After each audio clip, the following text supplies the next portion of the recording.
So guys, ये कहानी है रवि की। रवि को एक हादसे के बाद सिटी हॉस्पिटल में भर्ती करवाया गया। डॉक्टरों ने कहा कुछ दिन निगरानी में रहना होगा। हॉस्पिटल बड़ा था लेकिन अजीब सा सुनसान था। उसे वार्ड नंबर 309 में रखा गया। जब नर्स उसे वहां से ले जा रही थी तो उसने हल्की आवाज़ में कहा, अगर कुछ अजीब लगे तो ध्यान मत देना। रवि चौंका और पूछा, मतलब? नर्स कुछ नहीं बोली और जल्दी से चली गई। पहली रात के 2 बजे रवि की आँख खुली। कमरे में हल्की नीली रोशनी थी। तभी साइड वाले बेड का पर्दा अपने आप हिलने लगा। रवि ने सोचा कि शायद कोई नर्स होगी, लेकिन जब उसने पर्दा हटाया, बेड खाली था। तभी उसे महसूस हुआ कि कोई उसके पीछे खड़ा है। उसकी सांस तेज़ हो गई। धीरे धीरे उसने गर्दन घुमाई। वहाँ एक अजीब सा झुका हुआ आदमी खड़ा था। चेहरा सफ़ेद, आंखें काली और शरीर हड्डियों की तरह सूखा। रवि ज़ोर से चीखा और अचानक सब कुछ नॉर्मल हो गया और वहाँ कोई नहीं था। सच्चाई सामने आई। सुबह उसने वार्ड बॉय से पूछा, ये वार्ड इतना अजीब क्यों लगता है? वार्ड बॉय ने धीरे से कहा, 306 में जो आखिरी मरीज था उसने एक रात किसी को देखा था और अगले दिन वो कोमा में चला गया। रवि का चेहरा सफ़ेद पड़ गया।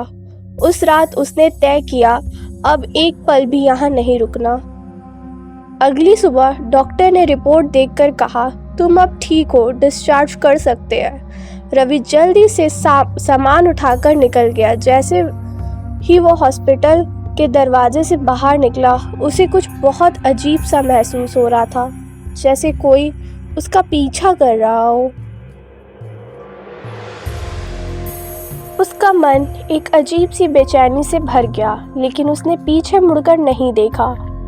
उसने बस तेजी से रिक्शा पकड़ा और अपने किराए के कमरे की ओर चल दिया।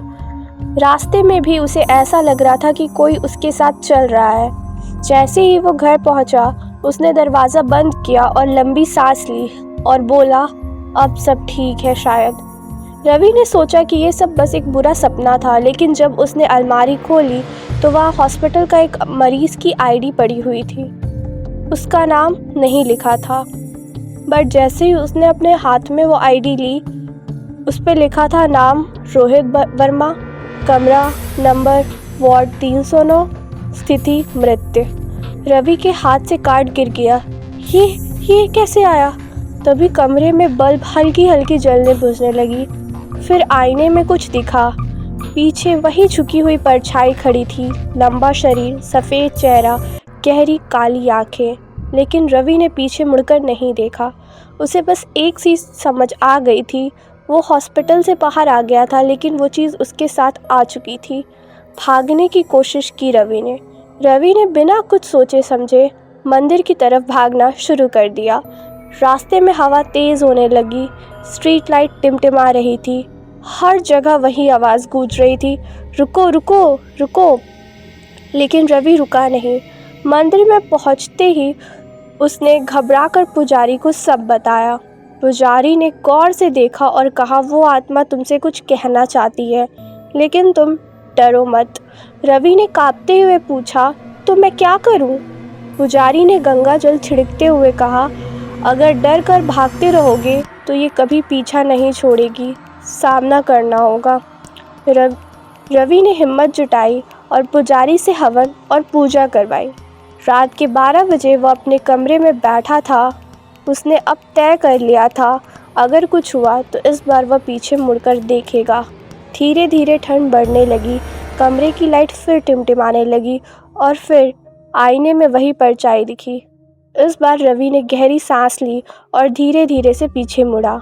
परछाई अब पास आ गई थी और फिर उसने धीमी और कांपती आवाज़ में कहा, मेरी मौत एक हादसा नहीं थी, मुझे इंसाफ चाहिए। रवि को धीरे धीरे समझ में आने लगा। उसने हॉस्पिटल जाकर रोहित वर्मा की केस फाइल निकाली। फाइल के पन्ने पलटते ही उसकी आंखें फटी की फटी रह गई। रोहित की मौत हार्ट अटैक से नहीं हुई थी, उसे जहर दिया गया था। रवि ने पूरी रिपोर्ट पुलिस को दे दी। कुछ दिनों बाद खबर आई एक डॉक्टर हॉस्पिटल में गैर कानूनी अंग तस्करी में शामिल था और उसने रोहित को मार दिया। रवि को अब समझ आ गया था, रोहित की आत्मा इंसाफ चाहती थी, डरना नहीं है। जैसे ही दोषी पकड़ा गया, उस रात रवि के कमरे में सब सामान्य हो गया। आईने में अब कोई परछाई नहीं थी और जब उसने सोने से पहले दरवाजे की तरफ देखा, वहाँ कोई नहीं था। अगली सुबह रवि जब तैयार होकर बाहर निकला तो उसे ऐसा महसूस हुआ जैसे कोई हल्की सी मुस्कान के साथ उसे देख रहा हो, पर इस बार बिना डरे।